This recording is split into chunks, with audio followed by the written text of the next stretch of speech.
The Dark Queen, and I would totally appreciate if you could like and subscribe to my channel. Creepy Signal, bring you all your nightmare material. I'm gonna be talking about a story based off of the Lechuza. The original folklore I love, don't get me wrong, but this story that I'm gonna be talking about really hits my heart. I'm a big true crime fan, so I thought I'd kind of bring it into a little bit of everything. Let's get into it. This is called Season of the Witch. Brittany ran to her parents' house. "Mom! Dad!" she screamed while pounding on the door. Annoyed, her mother would unhappily greet her. "What is the matter?" "Kathy's gone!" "Something took her," she hysterically cried in her mother's arms. "Jim, get over here," Linda, Brittany's mother, shouted over towards the living room. "What the hell is going on? What's all the commotion?" Jim, Brittany's father, asked.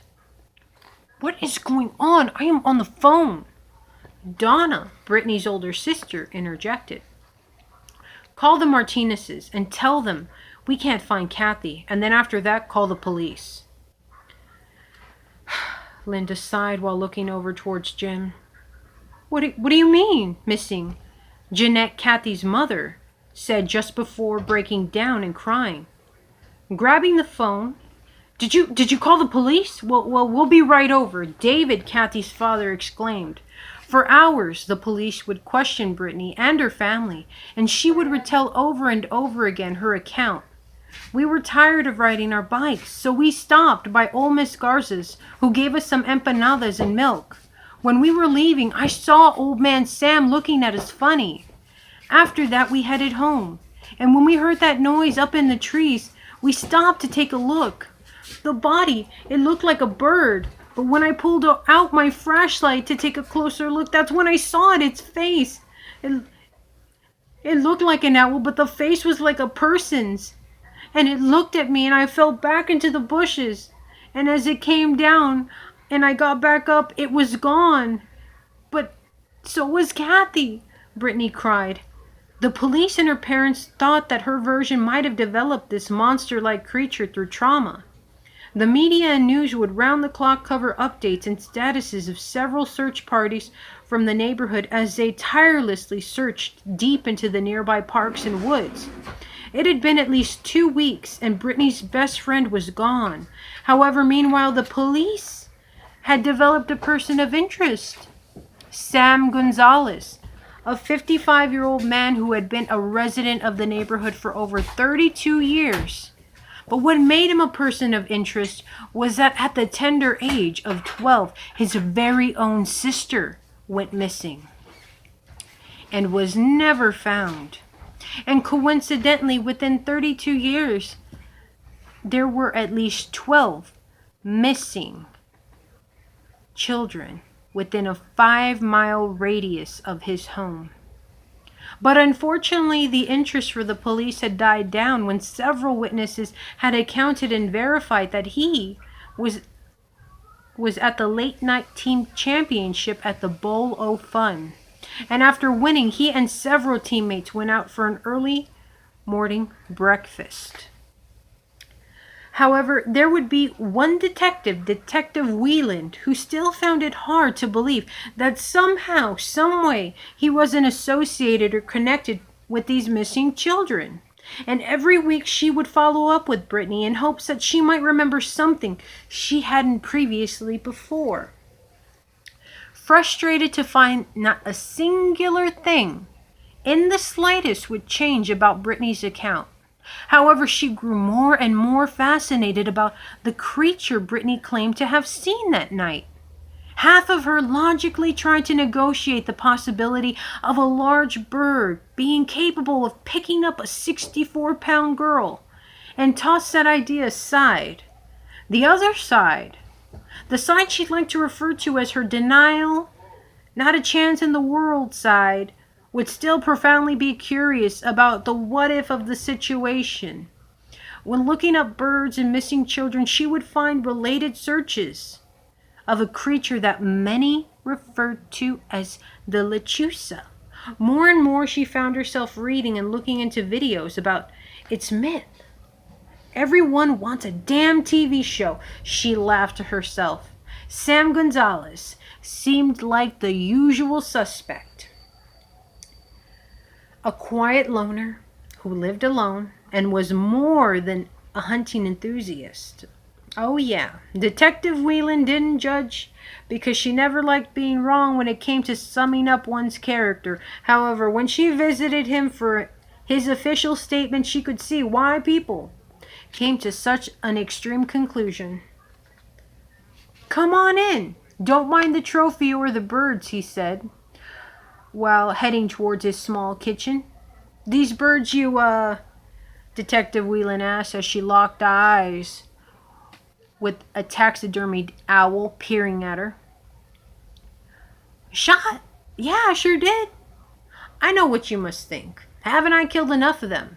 But to a hunter, there's always that one that got away, he would say while sitting a tray down with donuts and coffee.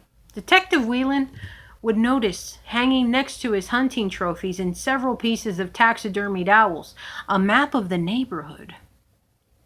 On it were several thumbtacks and articles regarding missing children and even people. There would also be notes, dates, and times which appeared to be statements and accounts from witnesses.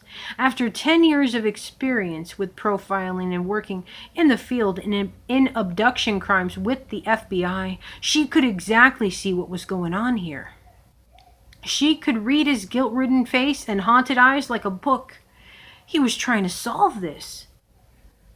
To her, not finding one conclusive piece of evidence of a struggle or a fight, that's what had gone deeply under her skin. Then again, an aging workaholic, she thought that maybe, just maybe, her insomnia was finally getting the better of her.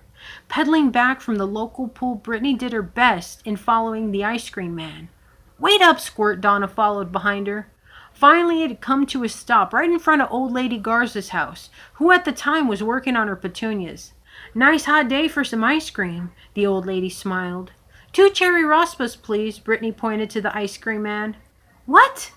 Black cherry's my favorite, stupid, Donna grumbled while grabbing the overflowing icy red cup. But before Brittany could hop off the back of the truck, a sun-spotted hand extended, helping her down. It was Old Man Sam with a warm smile on his face. Mr. Gonzalez, how are you? Donna politely asked. Doing just fine. Just wanted to check up on this little one over here, he said while slightly messing up Brittany's hair. I'm doing fine, Brittany cheerfully replied and headed over to Miss Garza's yard, who was still gesturing for her to go over. Let me give you some empanadas for your parents, she hollered.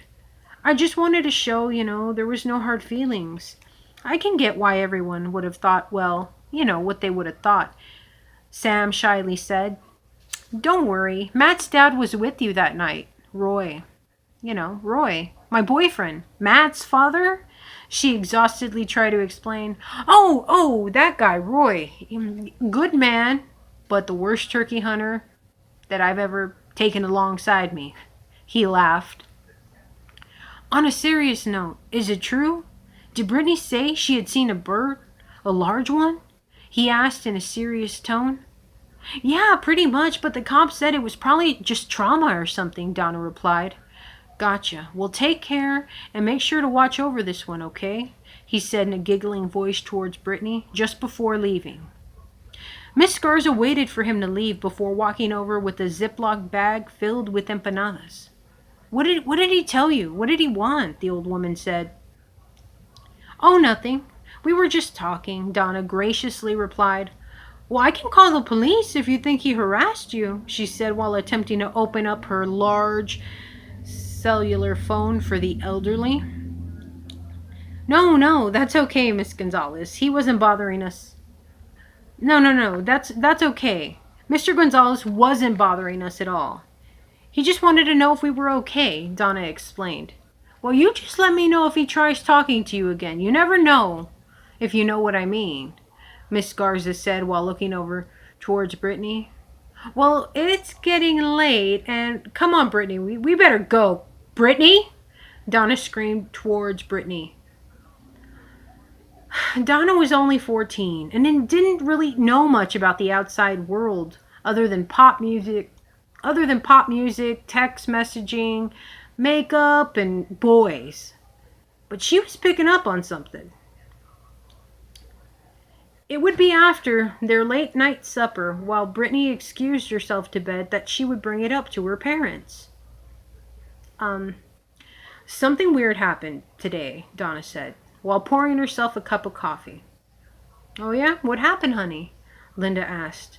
Mr. Gonzalez, he came up to us when we were getting ice cream down the street. What do you want, sweetheart? Jim asked. He just wanted to let us know the whole no hard feelings about the cops thinking it was him. He's a nice old guy. But that wasn't it. Miss Garza, it was like she was implying that it was him. And even worse, like he was some sort of kid creeper or something, Donna said in a bothered voice. She's old, sweetheart. Old ladies like her, all they do is watch the news and crime shows. I wouldn't worry about Granny Neighborhood Watch Me, huh? Linda sighed. Meanwhile, Brittany had just finished brushing her teeth and looked through her drawers to find her favorite Pegasus unicorn pajamas when all of a sudden she heard a noise outside her window. Sitting down below in their neighbor's yard, smoking a cigarette, was old man Sam, who was doing his best to conceal himself behind the porch swing of their out-of-town neighbors. God forgive me for what I'm about to do, he would say while assembling his rifle. While Brittany continued to search high and low for her pajamas, she heard a noise that sounded like whispers coming from outside her window. The whispers turned into a louder sound that sounded like a voice. Brittany, help me. Brittany knew whose voice that was. Kathy? Where are you? Brittany naively asked while opening the large window in her room. Looking down from the second story, she expected to be greeted by her best friend, but was puzzled when she saw no one.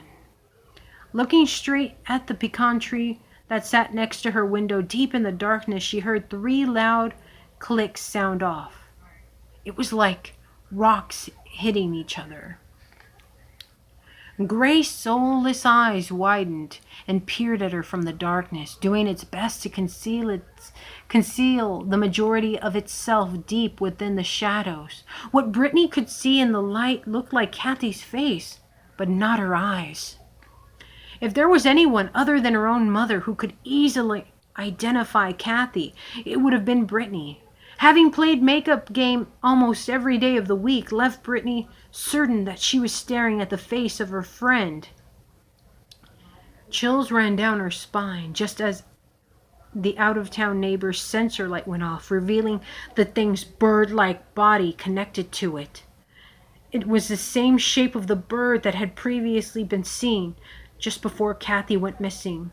Taking 3 large steps backwards, it was doing its best to conceal itself amongst the shadows. I'm up here. Come closer, silly, Kathy's voice echoed from the trees. No, you come closer. I can't see you, Brittany shouted out at the window. And that's when the figure swiftly came out of the shadows. A large body of an owl with the wicked and soulless face of an old woman grabbed at the young girl's shoulder and began trying to pull her out of the room. Get away, Brittany screamed as she held on to the corner of the window for her dear life as the she-beast's claws dug into her arms.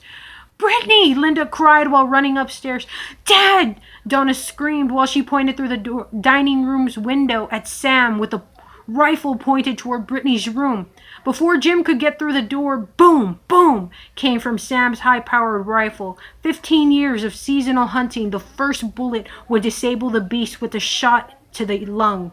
Just as he had anticipated, the creature's claw-like black talons dug deeply into the girl's shoulders and arms. The shot would eventually kill the creature, but for the time being, it would still keep moving, and now was flapping towards the window in hopes of escaping, probably falling to its death midair, taking Brittany alongside with it. He would need a second shot, and now, all the years, all the children, all the pain, was now down to the final moment. Drawing his breath, he aimed and fired. Time slowed down as he slowly began chambering the cartridge with his shaky hands, pulling the triggers. The noise from the blast would temporarily lose hearing from both his eardrums. All he could see was the splatter of blood that flew across the walls as the shadow of the creature twitched and flapped throughout the room, dragging Brittany along with it. It continued to flap towards the edge of the window. As it tried to spread its wings one last time to fly, it would fall over and die. Hearing Brittany's fall alongside the giant beast and crying as he sighed with relief, knowing she was alive. All these years, he couldn't save his sister or the countless missing children, but today he felt that this would have made all of them proud. Linda ran and quickly began working on freeing her struggling daughter from the razor-sharp talons of the monster's grip. "Jim!" Linda cried. "Dad, there's a big fucking bird upstairs! Come quick!" Donna yelled. Jim looked puzzled at Sam. "Go upstairs, call the police," Sam said while handing the rifle to Jim. Detective Weiland would be one of the very first to enter the home and see the body. She stared at the large bird-like body with its wingspan nearly clearing 12 feet. She needed to see it for herself. After fighting for about 10 minutes to get its stiffened body upright, through the aid of 2 uniforms, she finally was able to get the task done. Taking one giant step back, she gasped in disbelief. A dark and twisted face of an old woman stared lifeless and blank at the ceiling, with a large chunk of its skull blown off. While making her way downstairs, her radio sounded. "Weiland copy." "Weiland here. What's up?" she said while taking a seat at the dinner table. "We're down the street. Thought you might want to take a look at this," a concerned voice on the radio replied. Old Lady Garza's place was sealed off and blocked mostly by homicide and CSI of her division. Going in, she knew someone was probably dead. It was when she saw in the house Old Lady Garza dead on a rocking chair with the same inflicting gunshot wound on her head. Scientifically, the impact almost seemed identical to the head trauma as the bird. There was no bullet holes, shells, casings, gun residue that would imply that there was even a shooting. For CSI, chemically and physically, they could not conclusively link any sort of chemical evidence that Old Lady Garza's death was caused by a gunshot wound. However, while also searching the home for evidence, they would find trinkets, jewelry, toys belonging to the several missing children, including one belonging to Kathy and Sam Gonzalez's sister.